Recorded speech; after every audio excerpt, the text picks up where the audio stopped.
من البنان ما لم يعلم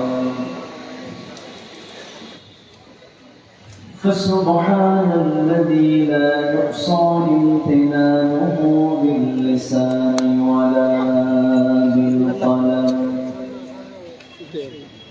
نشهد أن لا إله إلا الله وحده لا شريك له ونشهد أن سيدنا وحبيبنا ومولانا محمدا عبده ورسوله الذي أرسله بالحق بشيرا ونذيرا وداعيا إلى الله بإذنه وسراجا منيرا فقد قال الله تعالى في كلامه المجيد وفرقانه الحميد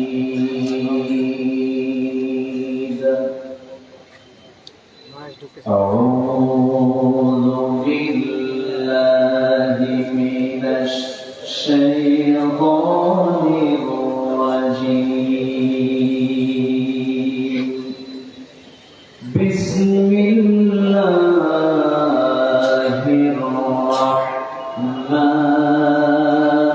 الرحمن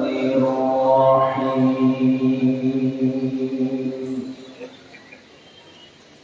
إن الله وملائكته يصلون على النبي يا أيها الذين آمنوا صلوا عليه وسلموا تسليما اللهم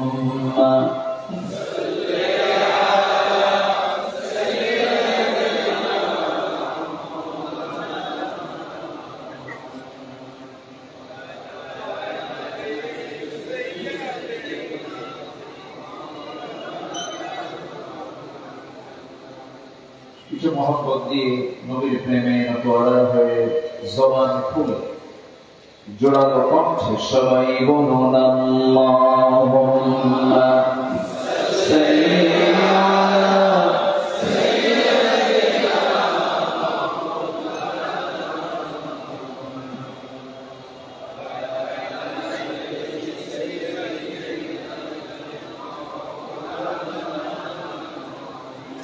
সবাই বলুন বালাগাল উলা বিকামালিহি كشف الدجى بجماله حصلت جميع خصاله سلوا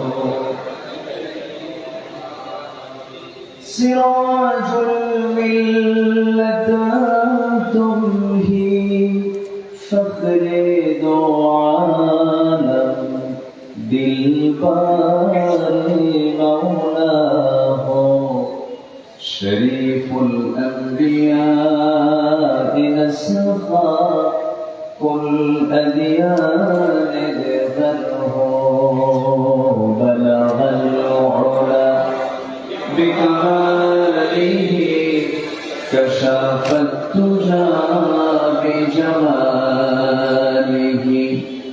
حصلت جميع خصاله سلوا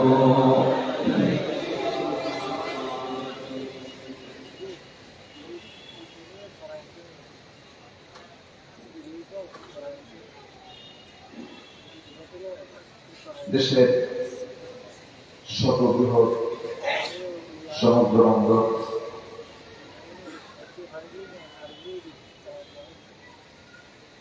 শিল্পনগরী বাণিজ্য নগরী চট্টগ্রামের হৃৎপিণ্ডে অনুষ্ঠিত বাংলাদেশ আহলুস সুন্নাহ ওয়াল জামাত চট্টগ্রামের উদ্যোগে আজম শান মিলাদুন নবী সাল্লাল্লাহু আলাইহি ওয়াসাল্লাম মাহফিল 2025 ঐতিহ্যবাহী আন্দরকুল্লাহ শাহী মসজিদ চত্বরে অনুষ্ঠিত আজকের এই বহুত আয়োজনে সম্মানিত অনারেবল চিফ গেস্ট, প্রধান মেহমান, আন্দরকুল্লাহ শাহী মসজিদের সম্মানিত খতিব, board of governors Islamic foundation বাংলাদেশের সম্মানিত সদস্য, প্রথিতযশা আলেম দ্বীন, আওলাদে রাসূল আল্লামা সৈয়দ আনোয়ার হোসাইন তাহির আল জাবির আল মাদানী, আজকের এই মহৎ আয়োজনের বরেণ্য প্রধান অতিথি, গণপ্রজাতন্ত্রী বাংলাদেশ সরকারের মাননীয় ধর্ম বিষয়ক উপদেষ্টা আল্লামা ডক্টর আফম খালিদ হোসেন কথা বলেছেন।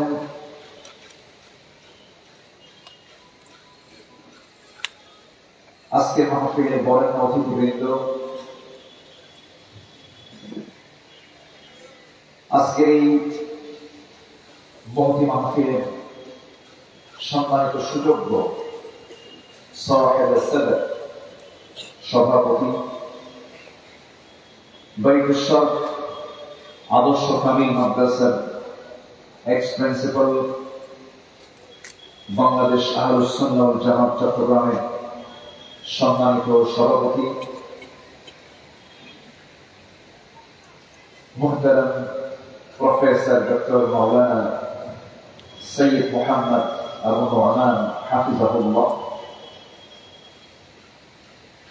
উপস্থিত হাজার উলামায়ে কেরাম, বিশেষ করে আমার পূর্বে কথা বলেছেন চট্টগ্রাম বিশ্ববিদ্যালয়ের আরবি বিভাগের সম্মানিত প্রফেসর ডক্টর মাওলানা গিয়াসউদ্দিন তালুকদার হাফিজাহুল্লাহ, প্রফেসর ডক্টর মাওলানা আবু বকর রফিক সাহেব, প্রফেসর ডক্টর আকরাম আব্দুল কাদের হাফিজাহুল্লাহ সহ সম্মানিত মেহমানবৃন্দ, হযরত উলামায়ে কেরাম, ফুদালায়ে ইসলাম, সুশীল সমাজ, জাতির শ্রেষ্ঠ সন্তান শিক্ষক মন্ডলী, জাতির বিবেক সাংবাদিকবৃন্দ, প্রশাসনের দায়িত্ব নিয়ে কর্মকর্তাবৃন্দ, সামনে উপস্থিত, দূরে কাছে বিভিন্ন স্থান থেকে ছুটে আসা নবী প্রেমী, রাসূল প্রেমী, দিনদার ইমানদার, দিন ইসলামের নরসারদুল, বীর মুজাহিদ, প্রাণ প্রিয় সম্মানিত দিনী ভাইরা, আড়ালে বসে আছেন শ্রদ্ধেয়া সম্মানিতা মা বোনেরা, আলোচনার সূচনায় আনুষ্ঠানিকতার মধ্য দিয়ে আমার পক্ষ থেকে আবারও দিলকুল সালাম, আসসালামু আলাইকুম ওয়া রাহমাতুল্লাহি ওয়া বারাকাতুহু। সবাই কেমন আছেন? বেডরুম কেন আছেন? আল্লাহ তাআলা আমাকে আপনার কাতারেই রেখেছেন, আলহামদুলিল্লাহ। মহান রব্বুল আলামিনের শুকরিয়া যে মহান আল্লাহ সুবহানাহু ওয়া তাআলা অনুকূল একটি পরিবেশে, নিরাপদ একটি পরিবেশে এমন সুন্দর আয়োজন, এমন সুন্দর একটি অনুষ্ঠান, এমন সুন্দর একটি মজলিস অনুষ্ঠিত, যে মহান রব আমাদের জন্য এই ব্যবস্থাপনা করে দিলেন, সেই মহান রবের শানে শুকর আদায় করছি, মুহাব্বাতান জোরালো কণ্ঠে বলে উঠছি আলহামদুলিল্লাহ। আবারও বলছি আলহামদুলিল্লাহ। চিৎকার করে বলছি আল্লাহুম্মা ইন্নী আসআলুকা আল হুদা ওয়াত তুকা ওয়াল আফাফা ওয়াল গিনা। সবাই বলি আল্লাহুম্মা আ'ইন্নি আলা যিকরিকা ওয়া শুকরিকা ওয়া হুসনি ইবাদাতিকা। সম্মানিত হাজিরিন, আমার পূর্বে যে মেহমান বৃন্দ এখানে কথা বলেছেন, এই সমস্ত ওলামা হাজরাত আমাকে সকাল বিকাল পড়ানোর যোগ্যতা রাখে। আমার পূর্বে যিনি কথা বলেছেন প্রফেসর ডক্টর গিয়াসউদ্দিন তালুকদার সাহেবের প্রত্যেকটি কথা মুক্ত খচিত, অর্থহীন, অপ্রাসঙ্গিক, অপ্রয়োজনীয় একটি কথা তাদের মুখ থেকে আমার জানা মতো আমি কখনো পাই না। এরকম এক ঝাঁক চট্টগ্রামে এই বিদগ্ধ ওলামা হাজরাত তাদের মুক্তা সদৃশ যে কথাগুলো বলেছেন, শেষ ক্লাসে এসে আমি নগণ্য আব্দুল্লাহ আমিন আমি ভাঙ্গাচোরা কিছু কথা বলতে চাচ্ছি। এর কিন্তু তেমন কিছু নাই। ছোটবেলায় বাবার সাথে হাটে যেতাম, হাটে গ্রামে।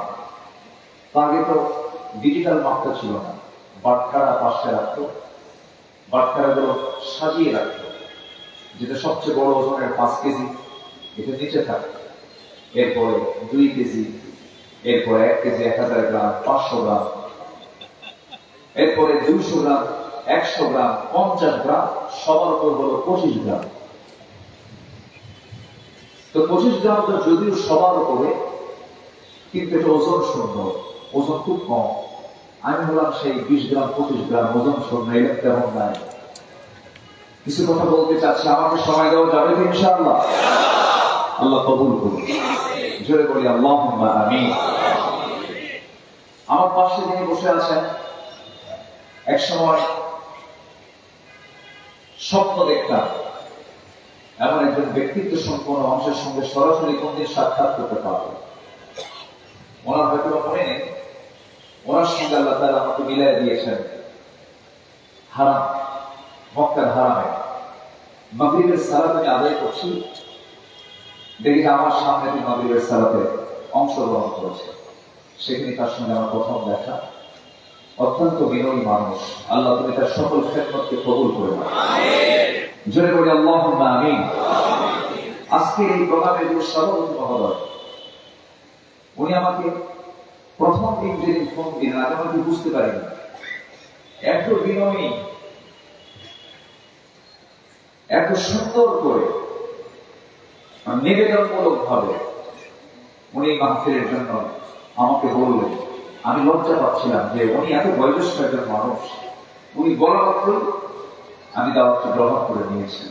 আমি খুবই আনন্দিত এই বরকতময় মাহফিলে অংশগ্রহণ করতে পেরে। আল্লাহ শুকরিয়া আদায় আবারও করছি, আলহামদুলিল্লাহ। সম্মানিত হাজিরিন, আমরা যে রাসূলের জীবনকে জানতে এসেছি, যে মহামানবের জীবনকে জানতে এসেছি, কোন কবি তার কবিতা দিয়ে, লেখক তার লেখা দিয়ে, সাহিত্যিক তার সাহিত্য দিয়ে, গবেষক তার গবেষণা দিয়ে, লিখতে লিখতে, গবেষণা করতে করতে সব শেষ হয়ে যায়। আমার নবীজির জীবনী লিখতে, গাইতে কোনদিন পৃথিবীর কোন মানুষ শেষ করতে পারবে না। জোরে বলি সুবহানাল্লাহ। শিল্পীর চুলের কালি পুড়ে যাবে, তিনি হচ্ছেন মহান চরিত্রের আধার, যার চারিত্রিক সনদ পৃথিবীর কেউ দেয়নি। দিয়েছেন বিশাল আকাশের মালিক, বিস্তৃত জমিনের মালিক, প্রজ্বলিত সূর্যের মালিক মহান রব্বুল আলামিন। তিনি তার দপ্তর থেকে তার চারিত্রিক সনদ দিয়ে জানিয়ে দিয়েছেন, ওয়া ইন্নাকা লাআলা খুলুকিন আযীম। রাসূল আপনি হচ্ছেন সুমহান চরিত্রের অধিকারী। শ্রী বিশ্বনবীর এই বর্ণাঢ্য জীবন থেকে কিছু কথা, কিছু আলোচনা কোরআন থেকে করতে চাচ্ছি। রাসূলকে লক্ষ্য করে আল্লাহ রাব্বুল আলামিন কিছু কমপ্লিট সূরাও দিয়েছেন, যেরকম সূরা কাউসার, ইন্না আ'তাইনাকাল কাউসার। তিনটা আয়াত টোটাল নবীর শানে আল্লাহ তাআলা নাযিল করেছেন। সম্মানিত হাজিরিন, এক কথায় এই পৃথিবীতে আল্লাহর পরে যার দাম, আল্লাহর পরে যার সম্মান, তিনি হচ্ছেন মুহাম্মদুর রাসূলুল্লাহ সাল্লাল্লাহু আলাইহি ওয়াসাল্লাম। একমাত্র আদর্শ হিসাবে ঈমানদারের জন্য একজন ব্যক্তিকে সিলেক্ট করতে হবে জীবনের সকল জায়গায়, একজন ব্যক্তিকে। তিনি হচ্ছেন মুহাম্মদ সাল্লাল্লাহু আলাইহি ওয়াসাল্লাম। এবং সে আদর্শ এক জায়গায় না সব জায়গায়? আসতে বলবেন না, এক জায়গায় না সব জায়গায়? সব জায়গায়। ব্যক্তিগত জীবনে রাসূলকে মানলাম, ইবাদতে আনুষ্ঠানিক কিছু ইবাদতে রাসূলকে মানলাম, কিন্তু রাজনীতির প্ল্যাটফর্মে, অর্থনীতিতে, প্রশাসনিক দিক থেকে সেই জায়গায় আমি রাসূল পরিপন্থী আদর্শকে লালন করলাম, এটা নবীর উম্মতের পরিচয় নয়, এটা ভণ্ডামি, এটা ফাঁদামি। এমন সুযোগ সন্ধানী ধান্দাবাজ রাজনীতিবিদ নেতা আমার দেশে আছে না নাই? আসতে বলবেন না, আছে না নাই? আমার রাসূল পরে কি নেতা বলতে লজ্জা পান? قال إني جاعلك للناس إماما। সকল নবীরাই নেতা, আল্লাহু আকবার বলে। কিন্তু নেতা শব্দটা দুর্গন্ধ বানিয়ে দিয়েছে প্রচলিত নেতারা। কিন্তু নেতৃত্ব দেওয়ার জন্য দরকার হলো অসৎ ব্যক্তি না সৎ ব্যক্তি? অসৎ না সৎ? কিন্তু নেতৃত্ব আজকে চলে গেছে সতে না অসৎ নেতৃত্বে? অসৎদের হাতে এই নেতৃত্ব আজকে চলে যাওয়ার কারণে এই নেতা শব্দটার ভিতরে একটা গন্ধ পাওয়া যায়। আমরা এই দুর্গন্ধকে দূর করতে চাই সৎ নেতৃত্ব প্রতিষ্ঠার মধ্য দিয়ে। এবং আমাদের চেতনা থাকবে একটা, আমাদের মূল লিডার একজন, মূল নেতা একজন, তিনি হচ্ছেন মুহাম্মদুর রাসূলুল্লাহ। আল্লাহ রাব্বুল আলামিন সূরাতুল আহজাবের ভিতরে সুন্দর করে জানিয়ে দিচ্ছেন 21 নম্বর আয়াত। মহান রব্বুল আলামিন বলেন, লাকাদ কানা লাকুম ফি রাসূলিল্লাহি উসওয়াতুন হাসানাতুন লিমান কানা ইয়ারজুল্লাহা ওয়াল ইয়াওমাল আখির ওয়া যাকারাল্লাহা কাসীরা। জোরে বলুন আল্লাহু আকবার।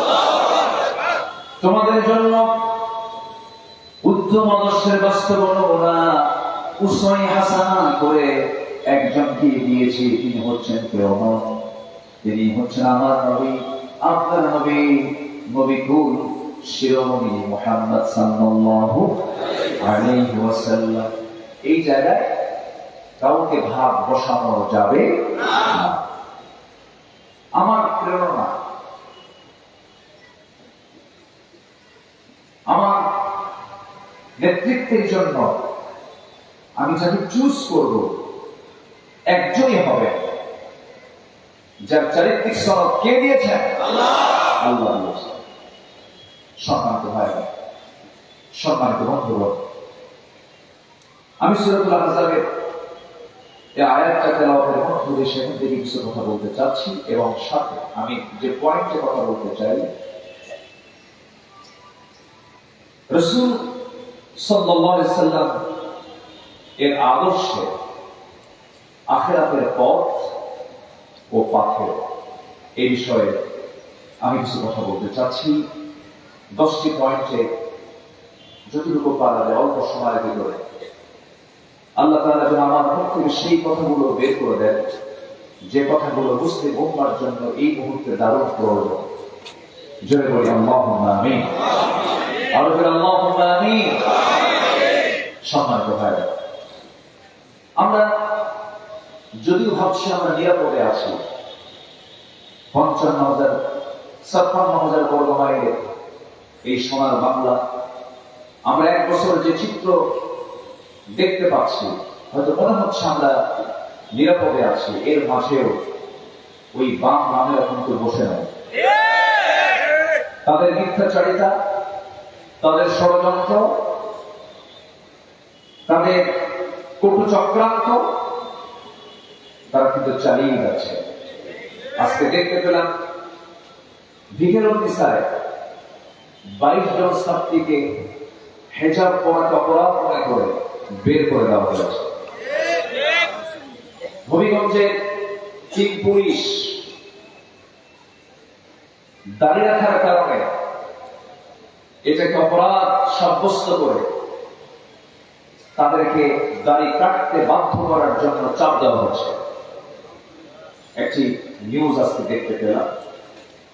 সম্মানিত ভাইরা, দাড়ি রাসূলুল্লাহর এই জন্মের মাসে আমরা সবাই জানি দাড়ির ব্যাপারে সমস্ত উলামা একমত, দাড়ি রাখা ওয়াজিব।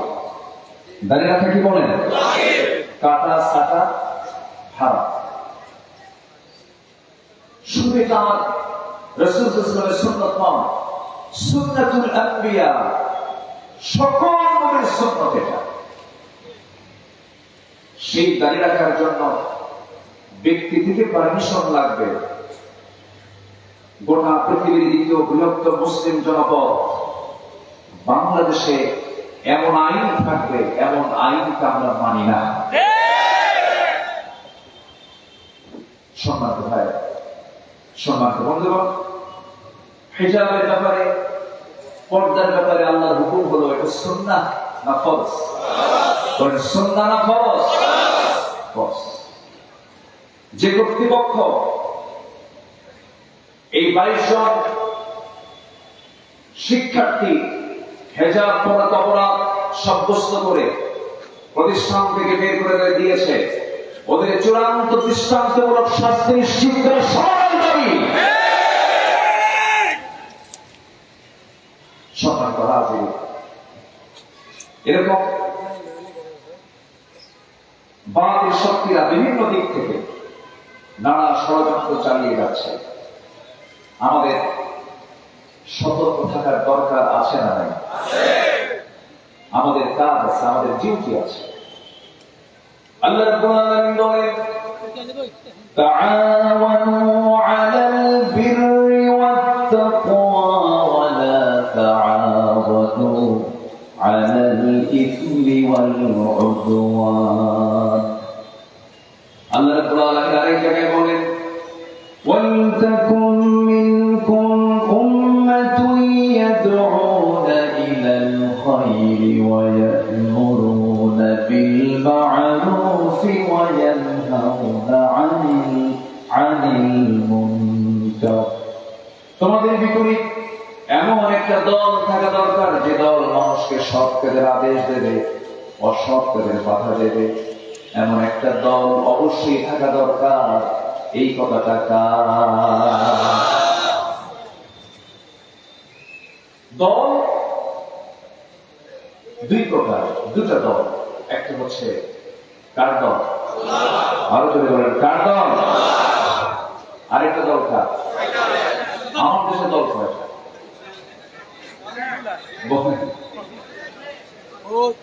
আমার দেশে দল কি দুইটা? কত নাম, আরো নিবন্ধন চাচ্ছে, নতুন নতুন আরো আসতেছে। কুল্লু কুল্লু হিজবিন বিমা লাদাইহিম ফারিহুন। সবাই নিজের ব্যাপারে আনন্দিত যে আমারটাই ভালো, আমি ওর চাইতে ভালো আছি। সম্মানিত ভাইরা, দল একটাই, সেই দলটার নাম কি বলুন? হিজবুল্লাহ। কার দল? কার দল? কার দল? আল্লাহর দল। আমরা কোন ব্যক্তির দলকে বিশ্বাস করব না, এমন নেতাকে নেতা মানব না যে নেতাকে মানতে গিয়ে হাসরের দিন বেকায়দা করে দেবে। ইয়াওমা নাদউ কুল্লা উনাসিন বিইমানিহিম, সেদিন ইয়াওমা নাদউ, সেই হাসরের দিন প্রত্যেক ব্যক্তিকে ডাকা হবে তার নেতা সহ। অতএব আমার নেতা যদি সেকুলারে বিশ্বাসী হয়, আমার নেতা যদি ন্যাশনালিজমে বিশ্বাসী হয়, আমার নেতা যদি হিউম্যান লতে বিশ্বাসী হয়, আর সেই নেতা নিয়ে যদি হাসরের দিক থেকে হাজির হয়, বলেন কায়দা না মহা বেকায়দা? শুধু বেকায়দা না মহা বেকায়দা? মহা বেকায়দা। ওকে, যে নেতার চেহারার দিকে তাকালে আমার নবীর কথা বলা হবে, যে নেতৃত্বের দিকে তাকালে আমার নবীর নেতৃত্বের কথা বলা হবে, সেই ব্যক্তি হবেন আমার নেতা।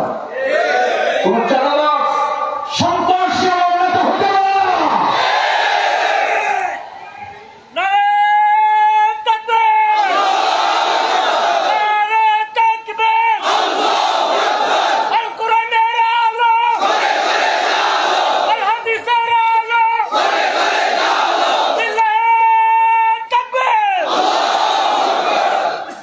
সম্মানিত ভাইরা, সম্মানিত বন্ধুগণ, এই পৃথিবীতে একজন নেতার প্রশংসা আল্লাহ পাক নিজে করেছেন। তিনি হচ্ছেন মুহাম্মদুর রাসূলুল্লাহ সাল্লাল্লাহু আলাইহি ওয়াসাল্লাম। তিনি কেমন ছিলেন? তার চরিত্র আল্লাহ নিজে বলছেন, মুহাম্মাদুর রাসূলুল্লাহ ওয়াল্লাযীনা মা'আহু আশিদ্দাউ আলাল কুফফারি রুহামাউ বাইনাহুম তারাহুম রুকআন সুজদান ইয়াবতাগুনা ফাদলান মিনাল্লাহি ওয়া রিদওয়ানা سيماهم في وجوههم من أثر السجود جربوا الله أكبر। আমার নবী এবং তার শরীরের চরিত্র ছিল পরস্পর তারা রহমদিল ছিলেন। তাদের সম্পর্ক এত গভীর ছিল যে স্বপ্ন পর্যন্ত এক হয়ে যেত। সাহাবীকে দেখেই বুঝতে পারতেন এই ভাইদের কি দুঃখ, কি কষ্ট, বড় লাগতো না। তাদের মাঝে টেলিপ্যাথি হতো, স্বপ্ন পর্যন্ত এক হয়ে যেত। আলোচনায় যখন বসি, আল্লামা সাইদ রাহিমাহুল্লাহ সেই কথাগুলো মনে পড়ে যায়। তার ঐতিহাসিক একটা আলোচনা আছে, তিনি বলেছেন, সেই ইতিহাসটা টেনেছেন। আমার নবী দুনিয়া থেকে বিদায় নিয়েছেন। বিদায় বেশ কিছু পরে সাইয়েদনা ওমর ফারুকের শাসন আমল চলছিল। সাইয়েদনা আলী রাদিয়াল্লাহু তাআলা রাতের বেলা বিছানায় ঘুমিয়ে পড়েছেন। স্বপ্নের মধ্যে দেখতে পেলেন আমার নবী নিজে তার দরজায় এসে হাজির হয়েছেন। সালাম বিনিময় হলো। স্বপ্নের ভিতরে সালাম দেওয়ার পর রাসূল আমার নবীজি নিজে তার শিয়রে পাশে এসে বসলেন। বসে বলছেন, আলী, বহুদিন যাবৎ দেখা হয় না, আজকে দেখার জন্য আসলাম তোমাকে। মুখটা ফাঁকা করো। মুখ ফাঁকা করলে অনেকগুলো খেজুর থেকে একটা খেজুর 3 আঙ্গুলে হাতের মধ্যে উঠায় নিয়ে বললেন, আলী, মুখটা ফাঁকা করো। ফাঁকা করলেন, বিসমিল্লাহ বলে উঠায় দিলেন। মুখের মধ্যে তিনি খেয়ে নিচ্ছেন। অর্ধেক খেজুর খেয়েছেন। হঠাৎ করে তার ঘুম ভেঙে গেল, স্বপ্ন ভেঙে গেল। স্বপ্ন ভাঙার সঙ্গে সঙ্গে তিনি লক্ষ্য করলেন তার জিহ্বায় তাজা খেজুরের স্বাদ ফুটে উঠেছে। কারণ কোন বান্দা যখন স্বপ্নের ভিতরে রাসূলকে দেখতে পায়, এই স্বপ্ন কখনো মিথ্যা হতে পারে না। কারণ যে রাসূলকে দেখবে স্বপ্নে সে সত্যি সত্যি 100% রাসূলকে দেখতে পায়। শয়তান তার সুরত ধারণ করতে পারে না। ঘুম ভেঙে গেল, আবিকাবুত হয়ে পড়লেন সাইয়েদনা আলী। ওযু বানালেন, নামাজে দাঁড়ায় গেলেন, তাহাজ্জুদ করলেন, মসজিদে চলে গেলেন। মসজিদে গিয়ে নামাজে দাঁড়াবেন। প্রথম কাপের জায়গা নাই, দ্বিতীয় কাপের জায়গা নেই, তৃতীয় কাপের মাঝ বরাবর তিনি দাঁড়িয়ে গেলেন। নামাজ পড়াচ্ছেন তিনি, শাসক যিনি, দেশের যিনি প্রধান, তিনি নামাজের ইমামতের দায়িত্ব পালন করছেন।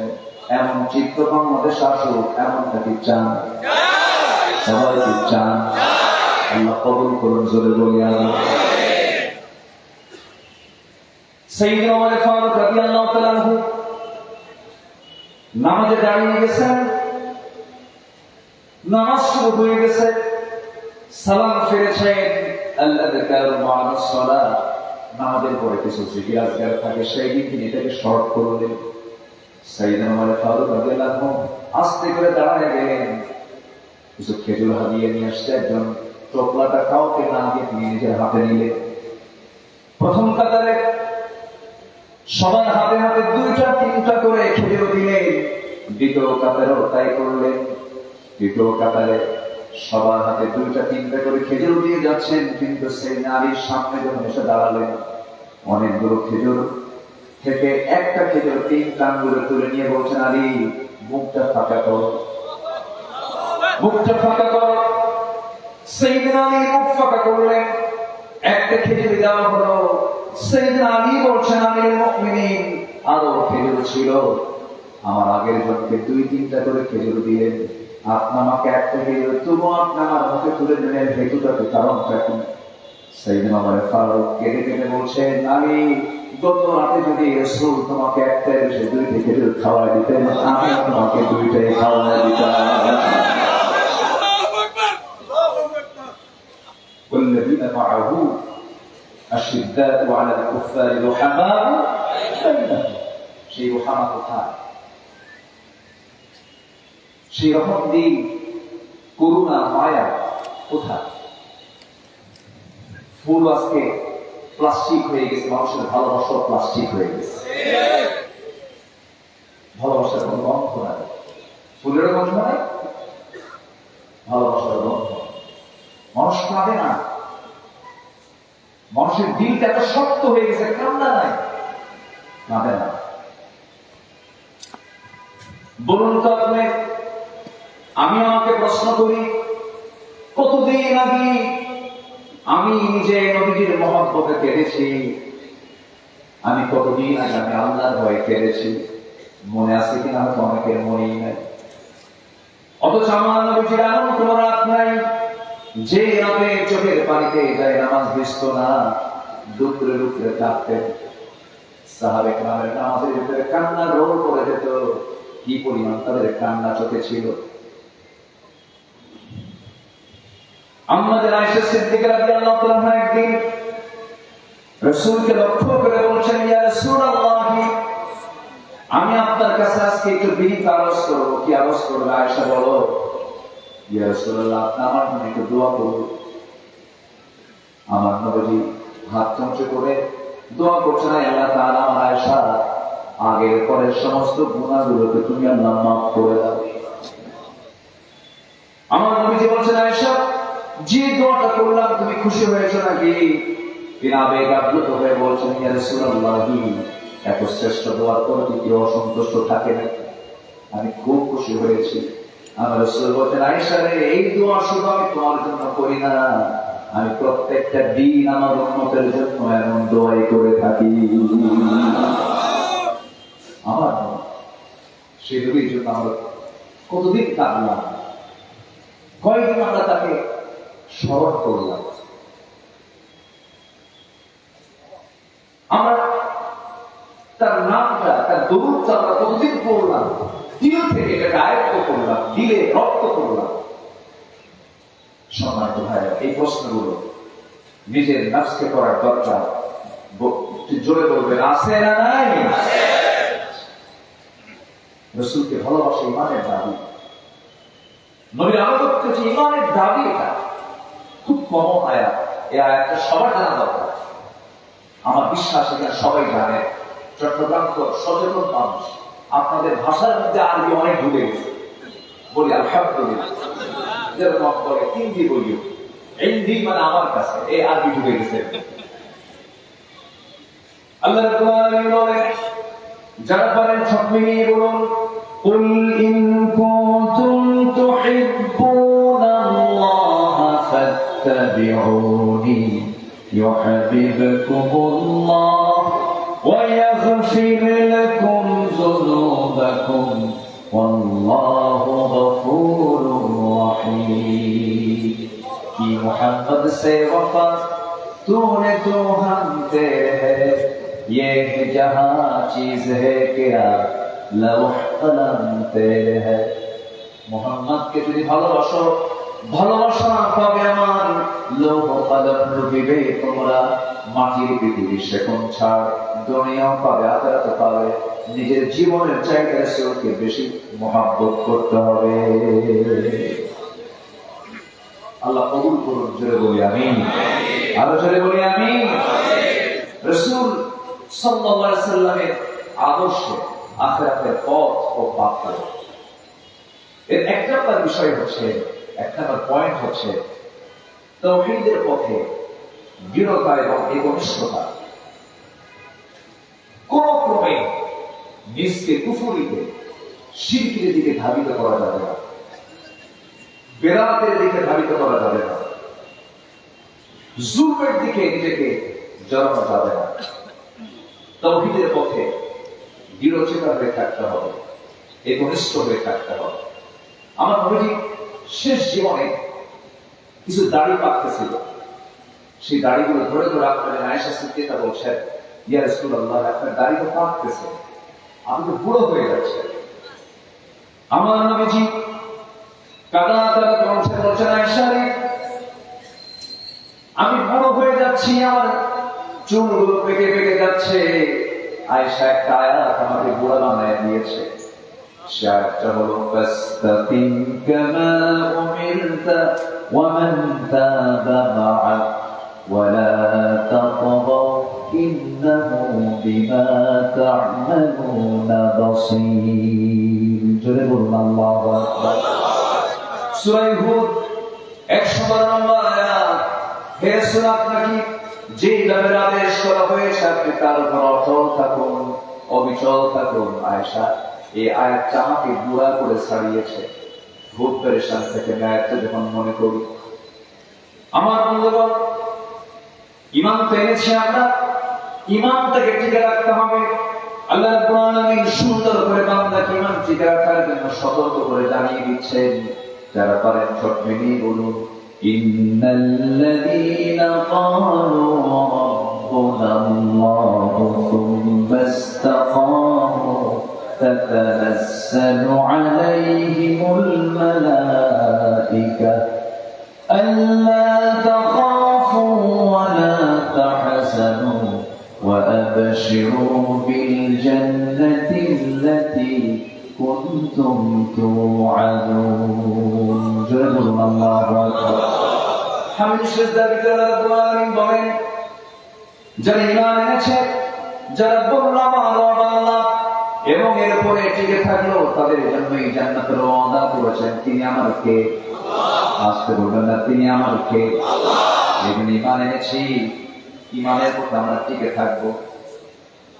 আল্লাহ রাব্বুল আলামিন বলেন, আলাম তারা কাইফা দারাবাল্লাহু মাসালান কালিমাতান তাইয়িবাতান কাশাজারাতিন তাইয়িবাহ أصلها ثابت وفرعها في السماء.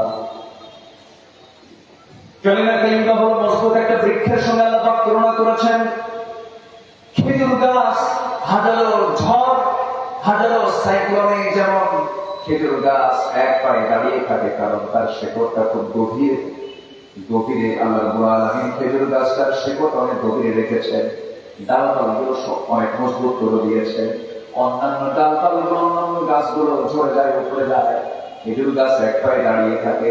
ইমানদার যতই ঝড় ঝাপটা আসুক না কেন, কালিমার পতাকা নিয়ে শক্ত মজবুত অবস্থান নিয়ে ইমান এসে তো না, সে শক্ত মজবুতি নিয়ে কালিমার পথে, হকের পথে টিকে থাকবে। বাতিলের কাছে মাথা নত ইমানদার কখনো করতে পারে না। আমরা সবাই ইতিহাস কম বেশি জানি।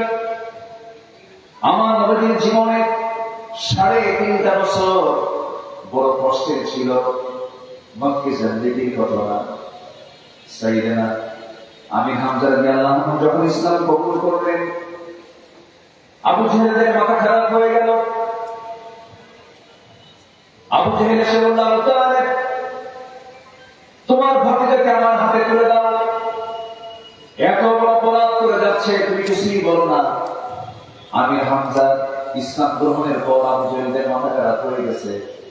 আবু তালেব যদিও কাফের ছিলেন, ভদ্র কাফের। কি কাফের? আমি আমার ভাষায় বলি ভদ্র কাফের। আমি তাকে তিনি সম্বোধন করি। যদিও কাফের, সারা জীবন নবীর পক্ষে না বিপক্ষে কথা বলেছে। মাঝে মাঝে রাসূলকে ইঙ্গিত দিতেন।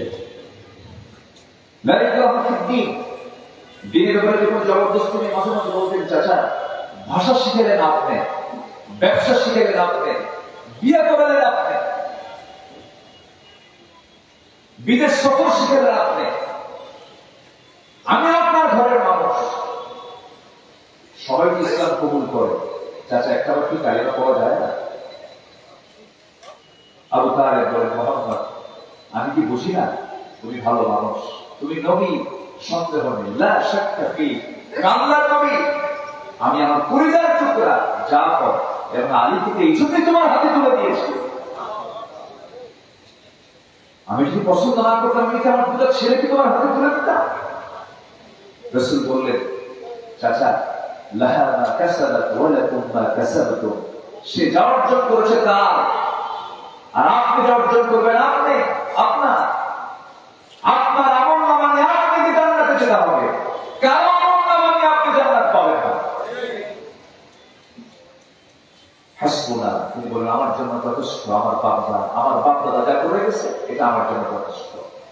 বাপ-দাদা কান বুঝতে পারে না এমন লোক এখনো আছে না?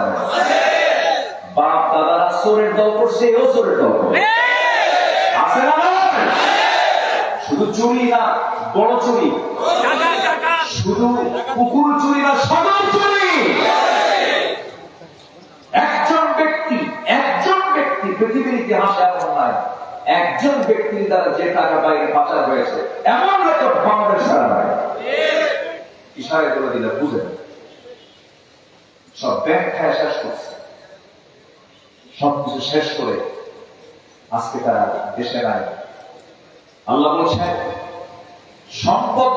সম্পদ দিয়েছি আমি, কিন্তু আমার বরকত পেতে হলে, নিয়ামত পেতে হলে আমার জিকির থাকতে হবে। জিকির করবি না, দুনিয়াটা পর্যন্ত আমি সংকীর্ণ করে দেব। সালমান রহমান জিন্দাতি, ঠিক আছে না?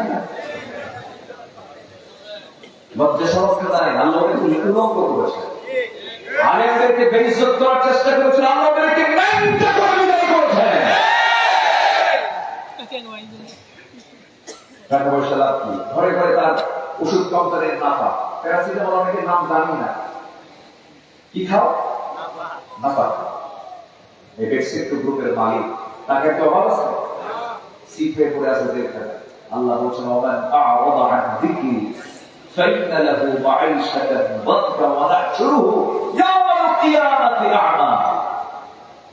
আমার জিকির থেকে, আমার কিতাব থেকে যে ব্যক্তি গুটিয়ে রাখবে নিজেকে, আমি তার জন্য দুনিয়ার জীবনটা সংকীর্ণ করে দেব। কি সংকীর্ণ হয় না? এক বিচারপতি এত বড় বেয়াদব, উচ্ছৃঙ্খল, ছেলেদের আমি গত 21 তারিখে আমার প্রোগ্রাম ছিল আমাদের সেলিমুদ্দিন খায়ের এলাকা, মাহফিল করতে গেছে। এক ঝাঁক যুবক এসে বলতেছে, হুজুর ওই বিচারপতির বিসি আমরা আউট করছিলাম। সম্মানিত ভাই, ক্ষমতার অহংকার দেখাতে নেই, অহংকার দেখাবেন তিনি আমার কে। আসতে বলবেন না কে। প্রায় প্রায় আমাদের কানে আসতে বলতেন এমন কোন শক্তি নেই আওয়ামী শক্তিকে কেউ পরাজিত করতে পারে। আমরা আগের যুগে শুনেছি আইয়ামে জাহেলিয়া, আর আমরা 16 বছর পার করেছি আওয়ামী জাহেলিয়া। বিল আছে কি আইয়া আর আওয়াম, দেখছেন কি বিল রেখে। আমি তো আলোচনা চালাবো, কথা বলবো, জোরে বলি ইনশাআল্লাহ। আল হালাল বাইয়িন ওয়াল হারাম বাইয়িন। হালাল স্পষ্ট, হারাম স্পষ্ট। অতএব কথার মধ্যে পা পেঁচ লাগায়া, হিকমত খাটায়া, কৌশল করে হককে আড়াল করার কোন সুযোগ নাই। শত্রুটাকে চিহ্নিত করতে হবে। সাপের বৈশিষ্ট্য কি মারা? বলেন বলেন বলেন, এটা বৈশিষ্ট্য কি এটা বুঝতে হবে। কখনো বন্ধু মনে করা যাবে, মনে করলে কি হবে এটা মাথায় রাখতে হবে। এই ভুলগুলো কিন্তু হয়ে যাচ্ছে, মনে হচ্ছে কি যেন একটা ভুল হতে চলছে এখন। না, সাপের বৈশিষ্ট্য হলো কি মারা? আমরা সতর্ক থাকবো, জোরে বলি ইনশাআল্লাহ। সম্মান ভাই, আবু জাহেল বলে ফেলল, আবু তালেব কি করা যায়, কি করবো বলো? আমরা বয়কটের সিদ্ধান্ত নিয়েছি। নাও, দল তোমার করতে পারি, কিন্তু মুহাম্মদের বিরুদ্ধে আমি আবু তালেব অবস্থানে যাব না, আমি তার পক্ষে আছি। শীত আবু তালেব 3.5 বছর সেই বয়কটে থাকলেন। সাহাবায়েরা তারা কি ভালো ছিল? দুর্বল হয়ে গেছে, ক্ষীণকায় হয়ে গেছে, খাবার নাই, পানি নাই, মাঝে মাঝে বৃষ্টি হতো, সেই পাথরের পাহাড়ের উপরে কিছু ঘাস জন্মাতো, সেই দুর্বল ঘাসগুলো হাতের মধ্যে নিয়ে চাবায় চাবায় তাদের ক্ষুধা নিবারণ করত। কি কষ্ট তারা করেছেন, কি নির্যাতন তারা সহ্য করেছেন। আমার নবীর আদরের দুলালী সর্বকনিষ্ঠ কন্যা সন্তান রাসূল যাকে সবচেয়ে বেশি ভালোবাসতেন, ফাতিমা রাদিয়াল্লাহু আনহা অল্প বয়সে দুনিয়া থেকে বিদায় হওয়ার কারণটা কি ছিল? 1 নাম্বার কারণ ছিল ওই শিয়া আবু তালেবের রাতের পর রাত, দিনের পর দিন না খায়া। একটা মানুষ কতটুকু সুস্থ থাকতে পারে?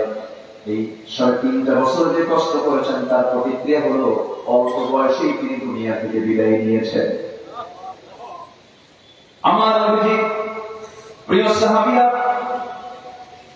মিলিয়নার ছিলেন, বিলিয়নার ছিলেন, কোটি কোটি টাকার মালিক ছিলেন, শুধু কালিমা পড়েছেন, সব কিছু শেষ হয়ে গেছে। ওই শিয়া আবু তালেবের ভিতরে থেকে না খায়া খায়া তাদের পায়খানা পর্যন্ত সালের পায়খানার মতো কটকটে হয়ে গেছে। কষ্ট কাঠিন্যে ভুগেছেন। বাবলা গাছে কাঁটাযুক্ত সাল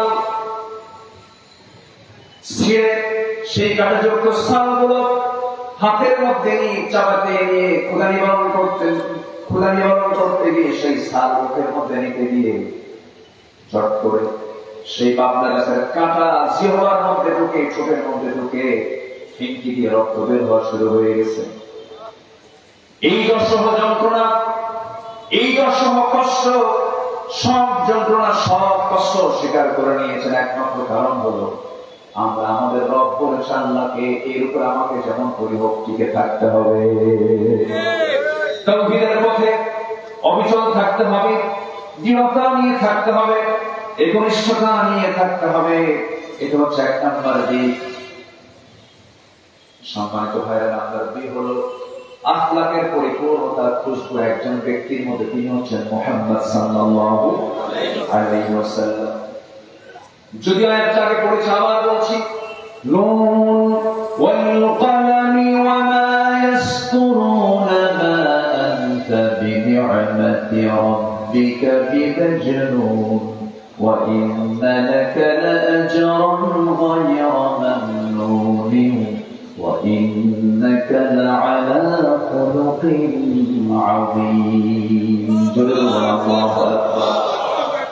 আমার বন্ধুগণ, কবি বলেন তিনি ছিলেন যেন সেই মুষলধারা বৃষ্টি, ঝরে পড়ে ঘর মাঝে এক মহাবিস্ময় সৃষ্টি।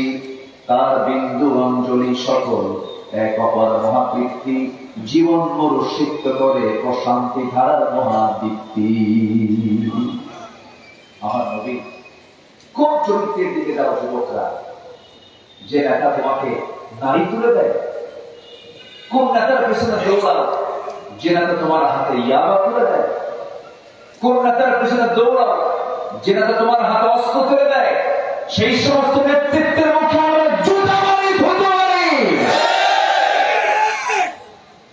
সম্মানিত ভাইরা, বিশেষ করে যুব সমাজকে বলবো, তোমার চরিত্র যদি তুমি ঠিক রাখতে পারো, তোমার জান্নাত ঠিক থেকে যাবে। আজকে চরিত্রের মধ্যে ক্যান্সার ঢুকেছে, কি ঢুকেছে? যেরকম চরিত্রের ক্যান্সার হচ্ছে একটা মহামারী আকার ধারণ করেছে পরকীয়া। পরকীয়াটা আজকের সমাজে বিগত সকল সময়ের চাইতে কম না বেশি? শুধু বেশি না, অনেক বেশি।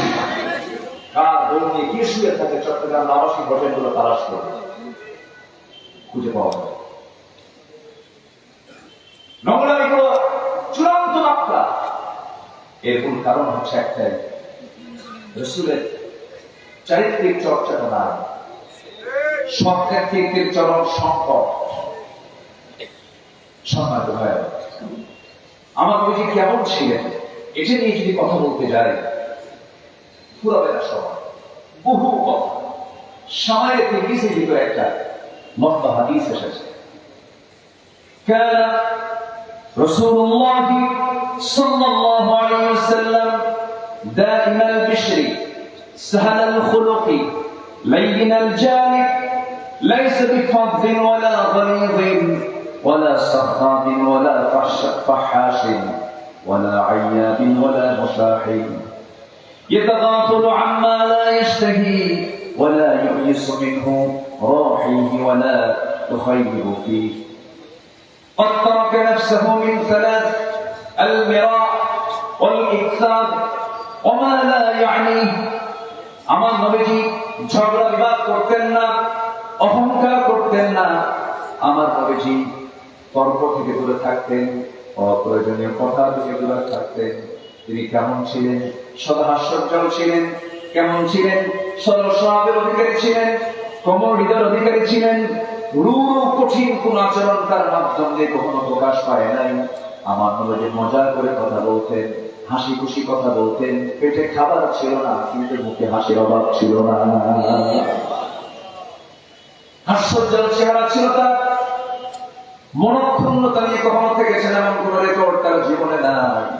আমার নবী লম্বা সময় চুপ থাকতেন, আবার যখন কথা বলতেন অল্প সময় কথা বলতেন, দামি দামি কথা বলতেন, গুছিয়ে গুছিয়ে কথা বলতেন। জামিউল কালাম, অনেকগুলো কথা থাকে, এমন কিছু কথা তিনি সমন্বয় করে বলতেন। সাহাবীদের কথাও শুনতেন। আমার নবী বসে আছেন, একজন সাহাবী সামনে দাঁড়ায় বলে, হুজুর আমার কিছু ওয়াজ আছে। কি ওয়াজ বলো? হুজুর আমার ওয়াজটা শুনবেন নাকি? শুনবো। তুমি বলো। আইয়ামে জাহেলিয়াতের ওয়াজ। কি করেছো বলো? হুজুর কোন একটা সফরে একদিন বের হলাম, হঠাৎ করে আমার শৌচ কার্যের প্রয়োজন হলো। আমি এখন এই দেবতার সাথে করে কেমন করে নিয়ে যাই সেই শৌচ কার্য করার জন্য, হাজত পূরণের জন্য আমি কি করবো এখন? ইয়া রাসূলুল্লাহ, ওই দেবতাকে, ওই মূর্তিটাকে উঁচু একটা টিলার উপরে সুন্দর করে সম্মানজনক ভাবে রেখে দিয়ে আমি আড়ালে চলে গেলাম। শৌচ কার্য কমপ্লিট হয়ে গেল। জিহ্বাটা লাগাই দিলাম, লেহন করলাম, চাটন দিলাম, আমটা আমটা টক টক গন্ধ। সামনের দিকে তাকায় দেখি একটা কুকুর লেজ ঢুকায়া যায়। মনে মনে চিন্তা করলাম, কাপ পেটাই সারছে। আমার নবীজি মুস্কি মুস্কি হাসি মারলেন। সাহাবায়েরা দেখে একটু আওয়াজ দিয়ে হাসলেন। নবীজির সারা জীবন কি সুন্নাহ, তার কি চরিত্র, তার সারা জীবন নবীজি হাস্যজ্জ্বল চেহারা ছিলেন, কিন্তু মুখ থেকে কখনো আওয়াজ দিয়ে কাহ কাহ করে একটা দিনের জন্য তিনি হাসেন নাই। প্রত্যেকটা প্রত্যেকটা জায়গায় তার আদর্শ আছে না নাই? আসতে বলবেন না, আছে না নাই? আমার নবীজি যখন স্ত্রীর মাঝে যেতেন, আদর্শ স্বামী হয়ে যেতেন। 4 স্ত্রী আমার নবীর সামনে এসে একদিন বলছেন, ইয়া রাসূলুল্লাহ, সত্যি করে বলুন তো, আপনি আমাদের 4 জনের মধ্যে আপনি কাকে সবচেয়ে বেশি ভালোবাসেন? বলুন তো, প্রশ্নটা কি সহজ না জটিল? শুধু জটিল না, বড় জটিল, বড় জটিল। এই প্রশ্ন যখন করেছে, আমার নবীজি বললেন, এই প্রশ্নের জবাব আমি আজকে দেব না, আগামীকালকে দেবো। যাও, পাঠায় দিল। পাঠায় দেওয়ার পর আমার নবীজি রাতের বেলা অন্ধকারে 8টা খেজুর দিলেন। কয়টা? 8টা খেজুর। 2টা করে খেজুর তিনি প্যাকেট করলেন। আম্মা জান আয়েশা সিদ্দিকা রাদিয়াল্লাহু আনহা ঘরের মধ্যে ঢুকলেন, 2টা খেজুর হাতের মধ্যে দিয়ে বলছেন, আয়েশা, আমি তোমাকে দারুণ মহব্বত করে, দারুণ ভালোবাসি, আমি তোমাকে এই লুকায়ে 2টা খেজুর দিয়ে গেলাম। এই 2টা খেজুর যে আমি তোমাকে দিয়েছি, এই তথ্য যেন আমার বাকি স্ত্রীদের কানে না আসে। দ্বিতীয় স্ত্রীর ঘরে গিয়ে কি কাজ করলেন? তৃতীয় স্ত্রীর ঘরে গিয়ে 2টা খেজুর দিয়ে কি কথা বললেন? চতুর্থ স্ত্রীর ঘরে নবীর সামনে হাজির হয়ে বলছেন, ইয়া রাসূলুল্লাহ, আপনি জানাতে চেয়েছেন আপনার সবচেয়ে বেশি মুমিনুনা লাআল্লাকুম তুফলিহুন। জোরে বলুন আল্লাহু আকবার। সবাই তোমরা আল্লাহর কাছে তওবা করো, হে ইমানদারেরা, আশা করা যায় রহমত পেয়ে যাবে, সফল হয়ে যাবে। আমার নবীজি বলেন, ইয়া আইয়ুহান নাস তুবু ইলাল্লাহ ওয়াস্তাগফিরু ফাইন্নী আতুবু ফিল ইয়াউমি 100 মাররা। হে মানব সকল, আল্লাহর কাছে তওবা করো, মাফ চাও, কারণ আমি রাসূল সারা দিনে 100 বারেরও বেশি বার তওবা করি। জোরে বলি সুবহানাল্লাহ। আমার নবীজির কোনো গুনাহ ছিল? আস্তে বলো। নড়াচড়া হচ্ছে কেন? কি সমস্যা? আমি কি শেষ করে দেব? মাফি কি এখন শেষ হচ্ছে? তাহলে যাচ্ছেন কেন? কেউ বলবে আমরা সময় মতো শেষ করে দেব, খুব বেশি রাত আমরা করবো না, একটু বসুন, শেষে দোয়া হবে। এই বরকতময় দোয়া থেকে কেউ মাহরুম হবেন না, আমি আশা করি। আমার এই কথা শোনার পরে আর কেউ কোথাও এই সংস্কৃতিকে দেখাবেন না। আমরা বসে আছি, আমার নবীর জীবনী যে জায়গায় আলোচনা হচ্ছে, কোরআন আলোচনা যে জায়গায় হচ্ছে, এর চাইতে শ্রেষ্ঠ জায়গা পৃথিবীতে দ্বিতীয়টা আছে? বসো, আমি আগে আপনারা দ্বিতীয়বার বলবো না, একটু বসো সব সম্মানিত ভাই। তাহলে তওবা ইস্তেগফার, এটা যদি বান্দার মধ্যে থাকে, আল্লাহ পাক সেই বান্দার উপরে বেজার না খুশি? শুধু খুশি না মহা খুশি? মহা খুশি। যদি আপনি আল্লাহর কাছে মাফ চান, আল্লাহ বেশি খুশি হন। গুনাহ হবে বান্দা, মাফ করবেন কে? আল্লাহ। লাউ লাম তুযনিবু লাযাহাবাল্লাহু বিকুম ওয়া লাজাআ বিকওমিন হাত্তা ইযনিবুন। ও বান্দা, তুমি যদি গুনাহ না করো, এই দুনিয়া থেকে তোমাদেরকে মিটায়া দিয়া, বের করে দিয়া সে একমাত্র সকল ইবাদতের প্রাপ্তিত স্বাদ মজা পায়। আল্লাহর সামনে দাঁড়ানোর একটা ভয় সর্বক্ষণ প্রত্যেক ইমানদার হৃদয়ে থাকার দরকার আছে না? আর এই ভয়টা যদি বান্দার মধ্যে লালন হয়, সেই বান্দা হারামকে অর্জন করতে পারবে, পবিত্র জীবন গঠন করতে পারবে। এবং ওই বান্দার ঠিকানা কি হবে? খুব কমন আয়াত সূরা নাজিয়াতের 40 এবং 41 নম্বর আয়াতে মহান রব্বুল আলামিন বলেন, ওয়া আম্মা মান খাফা মাকামা রাব্বিহি ওয়া নাহান নাফসা আনিল হাওয়া ফাইন্নাল জান্নাতা হিয়াল মাওয়া। জোরে বলুন আল্লাহু আকবার।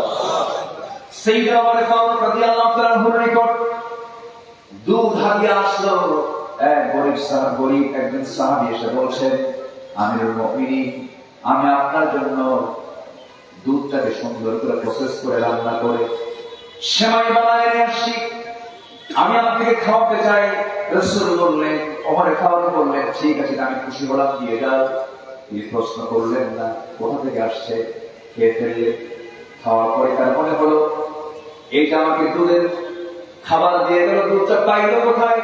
প্রশ্ন করে বলছেন, ও আমার প্রিয় ভাই, এই দুধটা তুমি পাইছো কোথায়? তুমি তো গরিব মানুষ। তিনি বলছেন, বাইতুল মাল থেকে পেয়েছি। আপনার তো খাওয়া জায়েজ, কারণ আমি পেয়েছি, আমার পাওয়ার পর আমি তো মালিক হয়েছি, আমি আপনাকে খাইতে দিচ্ছি, আপনার তো দোষ নাই। সাইয়েদনা ওমর ফারুক রাদিয়াল্লাহু তাআলা আনহু সঙ্গে সঙ্গে করলেন কি, আড়ালে চলে গেলেন, মুখের মধ্যে নখ ঢুকালেন, উপর চুপুরি পানি পান করলেন, ভিতর থেকে সমস্ত সেই খাবারগুলো ফেলে দিয়া বলছেন, আল্লাহ তাআলা, আমার এই মুহূর্তে মৃত্যু হয়ে যায়, তোমার সামনে দাঁড়াবো, তুমি যখন আমাকে প্রশ্ন করবে এই খাবারটা তুমি খাইছো, জিজ্ঞেস করছো নাকি, তোমার ভয়ে খাবার আমি সব ফেলে দিলাম। সুবহানাল্লাহ। কার হয়? আসতে বলবেন না, কার হয়? আল্লাহ। এটা ঠাট্টা হয়। নাম্বার 5 হচ্ছে আমানতদারিতা। আমার নবীজি যত ভাষণ তিনি দিয়েছেন, প্রত্যেকটা ভাষণে আমার নবীজি একটা বিষয় নিয়ে তিনি কথা বলা ছাড়তেন না, তিনি বলতেন। আনাস বিন মালিক রাদিয়াল্লাহু আনহু তিনি বলেন যে প্রত্যেকটা খুতবায় তিনি কমই বাদ দিয়েছেন যে বিষয়টা, সেটা হলো আমানতদারিতার ব্যাপারে তিনি কথা কখনো তার আলোচনা থেকে বাদ রাখেন। আল্লাহ রাব্বুল আলামিন আমানতদারিতার ব্যাপারে সুন্দর করে বলেছেন সূরা নিসা 58 নম্বর আয়াতে বলছেন, ইন্নাল্লাহা ইয়া'মুরুকুম আন তু'আদ্দুল আমানাতি ইলা আহলিহা ওয়া ইযা হাকামতুম বাইনান নাসি আন তাহকুমু বিল 'আদল ইন্নাল্লাহা বি'মা ইয়া'দুকুম বিহি। জোরে বলুন আল্লাহু আকবার।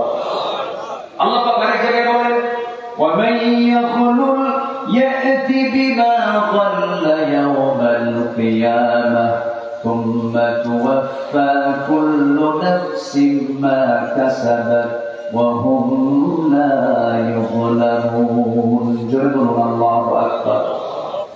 যে খেয়ানত করবে, কিয়ামতের দিন উপস্থিত হবে, তা নিয়ে যা সে খেয়ানত করেছে, অথবা প্রত্যেক ব্যক্তিকে পুরোপুরি দেওয়া হবে যা সে উপার্জন করেছে, তাদের প্রতি চুল পরিমাণ জুলুম করা হবে না। অতএব খেয়ানত যে ব্যক্তি করবে, এটা কি ইমানদারের কোনো গুণ নাকি? গুণ নয়। আমার বন্ধুগণ, আমার ভাইয়া, খুব কম সময় খয়বার যুদ্ধের পরে আমার নবী সবাইকে বললেন, কেউ গনিমতের মাল না করে নিতে পারবে না। আমার নবী এই কথা বলে তিনি রওনা করলেন। একজন দাস কিছু গনিমতের মাল হাতের মধ্যে নিয়েছেন, এমন সময় শত্রুর পক্ষ থেকে তার দিকে তীর ছোড়া হলো, দুনিয়া থেকে বিদায় নিলেন। সব সাহাবীরা আফসোস করছেন আর বলছেন, আহারে প্রিয় সাহাবীকে আমরা বিদায় জানালাম, কিন্তু বড় ভাগ্যবান, শহীদ হয়ে দুনিয়া থেকে বিদায় হয়ে গেছে। আমার নবীজি বললেন, ও সাহাবীরা, তোমরা যে কথাটা বলছো তোমরা বুঝো না। যদি কেউ দুনিয়া থেকে কোন আমাদের খেয়ানত করে দুনিয়া থেকে বিদায় হয়ে যায়, তার অবশ্যই আল্লাহর দরবারে সকল খেয়ানতের ব্যাপারে জবাব দিতে, কাঠগড়ে দাঁড়িয়ে তার জবাব দিতে হবে। অবশ্যই তাকে শাস্তি পেতে হবে। অর্থাৎ এখান থেকে প্রমাণ হয়ে গেল, খেয়ানত করে যদি দুনিয়া থেকে শহীদ হয়ে যায়, এমনকি কোন বান্দা যদি ঋণের মতো এমন একটা কাজ করো, যদি দুনিয়া থেকে বিদায় হয়ে যায়, তার শাহাদত ক্যান্সেল হয়ে যাবে সে ঋণগ্রস্ত হওয়ার কারণে। আমার নবী মাঝে মাঝে এমন করতেন, ঋণগ্রস্ত কোনো ব্যক্তি যদি জানা যায়, সে যদি মারা যেত, জানাজার মুখোমুখি হয়ে রাসূল বলতেন, ঋণ আছে, জানাজা পড়াবো। সম্মানিত ভাইরা, আমানতদারিতা অত্যন্ত গুরুত্বপূর্ণ বিষয়, ওয়াদা গুরুত্বপূর্ণ বিষয়। আল্লাহ সুন্দর করে সূরা মুমিনুনের 7টা গুণের ভিতরে 2টা গুণ করে ধরেছেন, ওয়াল্লাযীনা হুম লিআমানাতিহিম ওয়া আহদিহিম রাউন। ঈমানদার তো তারাই যারা আমানত ঠিক রাখে, ওয়াদা ঠিক রাখে। জোরে বলি সুবহানাল্লাহ। লা ঈমানা লিমান লা আমানাতা লাহু, লা ঈমানা লিমান লা আহদা লাহু। ঈমান নাই, আমানত নাই, ওয়াদা ঠিক নাই, ঈমান নাই।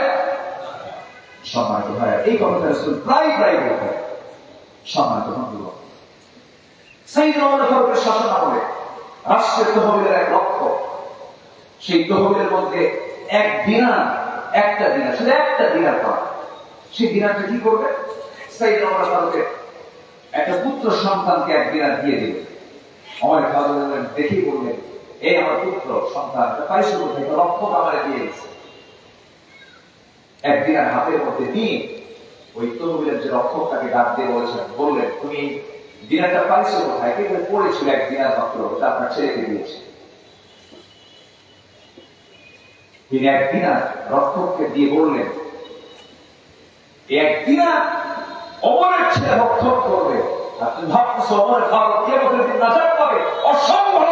এক দিনারও রাষ্ট্রের তহবিল থেকে কোনদিন রক্ষণ করা জায়েজ হবে না। কয় দিনার? আসলে কয় দিনার? রাষ্ট্রের সেই সম্পদ আমার দেশ থেকে যে পরিমাণ লোপাট হয়েছে, আমাদের দাবি হলো রাজনীতি যদি করতে চান সমস্ত অর্থ পাচার করা অর্থ দেশে ফেরত পাঠান। জুলাই আমার সন্তানরা যারা শহীদ হয়েছে, প্রত্যেকটা সন্তানকে তার মার কোলে আগে তুলে দেন, এরপর ফিরে আসা লাগবে। কথা বল, এরপর কথা বল।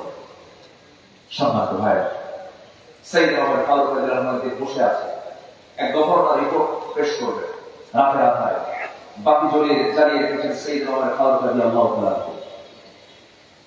বাতি জ্বলতেছে, সাইয়েদনা ওমর ফারুক বলছেন, ও গভর্নর, কিসে হিসাব দিচ্ছ? এই জামানার প্রদেশের এই সমস্ত বিষয়ের হিসাব আপনাকে দিচ্ছি। তিনি বললেন, অন্য ধর্ম মুসলিমদের কি অবস্থাগুলো আমাকে শোনাও। সব শুনলেন, শোনার সঙ্গে সঙ্গে শেষ হয়ে গেল কথা। এবার গভর্নর বলছেন, আমি একটা প্রশ্ন করবো। কি প্রশ্ন? বল। আপনার এই জীর্ণশীর্ণ পোশাক, একটু উন্নত জীবন গ্রহণ করা দরকার। এই কথা শোনার সঙ্গে সঙ্গে সামনে জ্বালানো বাতিটা নিচে চেপে ধরলেন, সলতে চেপে ধরলেন, বাতি নিভে গেল। বাতি নিভে যাওয়ার সঙ্গে সঙ্গে ওই গভর্নর বলছেন, আমিরুল মুমিনিন, হঠাৎ করে আপনার এমন আচরণ কেন প্রকাশ করে? আপনি বাতি নিভিয়ে দিলেন কেন? তিনি বলছেন, ও আমার গভর্নর, এতক্ষণ ধরে যে কথা চলছিল রাষ্ট্রের তেল করে রাষ্ট্রের কথা বলছিলাম, যখন তুমি নতুন করে কথা শুরু করেছো, আমার ব্যক্তিগত জীবন নিয়ে প্রশ্ন করছো। আমার ব্যক্তিগত জীবন নিয়ে প্রশ্ন করা ব্যক্তিগত বিষয়, এই ব্যক্তিগত বিষয়ের কথাবার্তা রাষ্ট্রের তেল দিয়া এমন আচরণ হলে এমন আমি পছন্দ করি না। এক চুল পরিমাণ রাষ্ট্রের কোন সম্পদ অপচয় হোক, আমি আমার এটা জায়েজ মনে করি না। জোরে বলি সুবহানাল্লাহ। এটাই হচ্ছে আমানতদারিতা। সম্মানিত ভাই, সময়টা অল্প, একটু বেয়াদবি করে ফেলেছে, মনে হয় কাটায় কাটা আমার সময় শেষ। আমি শেষ করে দিচ্ছি, শুধু আক্ষরিক ভাবে, শাব্দিক ভাবে পয়েন্টগুলো আমি শেষ করে দিচ্ছি। নাম্বার 6 হলো পরিবারকে জান্নাতের দিকে পরিচালিত করা। আমার নবীজি পরিবারের জন্য খুব পেরেশান থাকতো। রমজান যখন আসতো, كان رسول الله صلى الله عليه وسلم إذا دخل العشر أحيا الليل وأيقظ أهله وجد وشد البيضة। আমার নবীজি রাত্রেবেলা শুধু নিজে ডাকতেন না, শেষ দশক যখন পেতেন, ও আহলাহু, তার আহলকে ডাকতেন, সবাইকে নিয়ে একদম কোমরে গামছা বেঁধে রাত জেগে থেকে নিজে না পরিবার সহ? পরিবার সহ। ও আনফুসাকুম ওয়া আহলিকুম না, আমার নবীজি ছিল আদর্শ। সম্মানিত ভাই, নাম্বার 7, বান্দার হক। বান্দার হককে কখনো নষ্ট করা যাবে না। অনেক লম্বা লম্বা কথা ছিল, আমি তো পারছি না, সময় অল্প। সম্মানিত ভাইরা, এরপর নাম্বার 8 হচ্ছে পার্থিব জীবনের উপরে আখিরাতকে প্রাধান্য দেওয়া। দুনিয়া তো পার হবে একদিন, আখিরাত কি পুরাবে? আখিরাত কি শেষ হবে? শেষ হবে। আখিরাত শুরু আছে, শেষ নেই। আর দুনিয়ার শুরু আছে, শেষ আছে। এই জন্য আখিরাতকে প্রাধান্য দিতে হবে।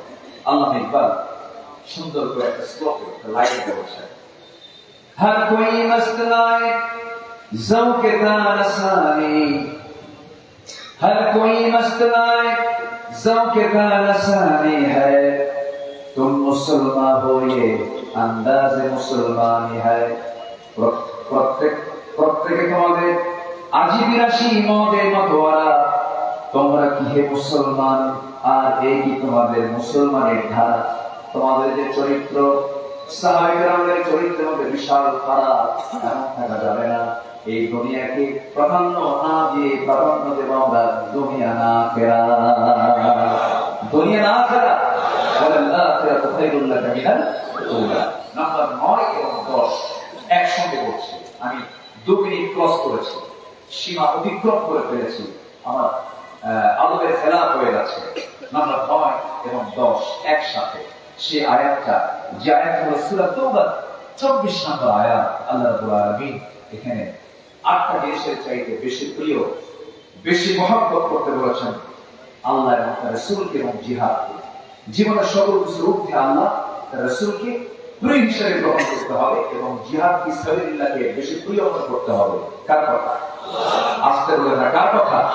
আল্লাহ রাব্বুল আলামিন বলেন, قُلْ إِنْ كَانَ آبَاؤُكُمْ وَأَبْنَاؤُكُمْ وَإِخْوَانُكُمْ وَأَزْوَاجُكُمْ وَعَشِيرَتُكُمْ وَأَمْوَالٌ اقْتَرَفْتُمُوهَا وَتِجَارَةٌ تَخْشَوْنَ كَسَادَهَا وَمَسَاكِنُ تَرْضَوْنَهَا أَحَبَّ إِلَيْكُمْ مِنَ اللَّهِ وَرَسُولِهِ وَجِهَادٍ فِي سَبِيلِهِ فَتَرَبَّصُوا حَتَّى يَأْتِيَ اللَّهُ بِأَمْرِهِ وَاللَّهُ لَا يَهْدِي الْقَوْمَ الْفَاسِقِينَ। জোরে বলুন আল্লাহু আকবার, আরো জোরে বলুন আল্লাহু আকবার।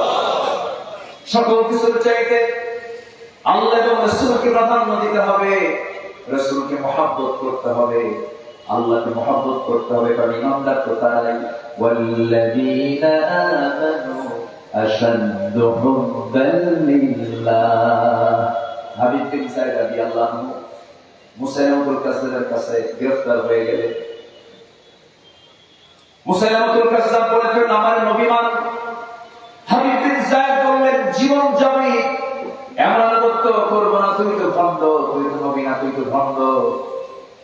ইতিহাস লিখছে তার একটা করে অঙ্গহানি করা হচ্ছে, একটা করে হাত কাটা হয়, একটা করে অঙ্গহানি করা হয়, তার মুখ থেকে বের হয় লা ইলাহা ইল্লাল্লাহ, আরো জোরে লা ইলাহা ইল্লাল্লাহ, লা ইলাহা ইল্লাল্লাহ মুহাম্মাদুর রাসূলুল্লাহ সাল্লাল্লাহু আলাইহি ওয়াসাল্লাম। শাহাদাত বরণ করলেন। মার কাছে নিমস করে বলে, হাবিব বিন সাইদের মা, তোমার সন্তান তো দুনিয়া থেকে বিদায় হয়ে গেছে। তিনি জবাবে মুসকে আসিনায় বলছেন, আরদাতুহু লিহাদাল ইয়াউম, আমি তো এই দিনটার জন্য অপেক্ষা করছিলাম। আমার সন্তানকে আমি ডেলিভারি করেছিলাম এই দিনটার জন্য। আমার সন্তান শহীদ হয়ে গেছে, আমি শহীদের মা হওয়ার গৌরব অর্জন করতে পেরেছি। জোরে বলে সুবহানাল্লাহ। সকল কিছু যেন আমরা আল্লাহর জন্য করতে পারি, নবীর জন্য করতে পারি, সকল কাজ যেন আমাদের আল্লাহ রাসূল কেন্দ্রিক হয়, এই তৌফিক কামনা করছি। আমি আমার ভাঙ্গাচোরা কথা, আমার অগ্রস্থায় এখানে বসে আছেন, আমি তো অনুজ, আমি অনেক ছোট মানুষ, অনেক ভুল করে ফেলেছি, হয়তো অনেক আলোচনা অনেক ভুল হয়ে গেছে।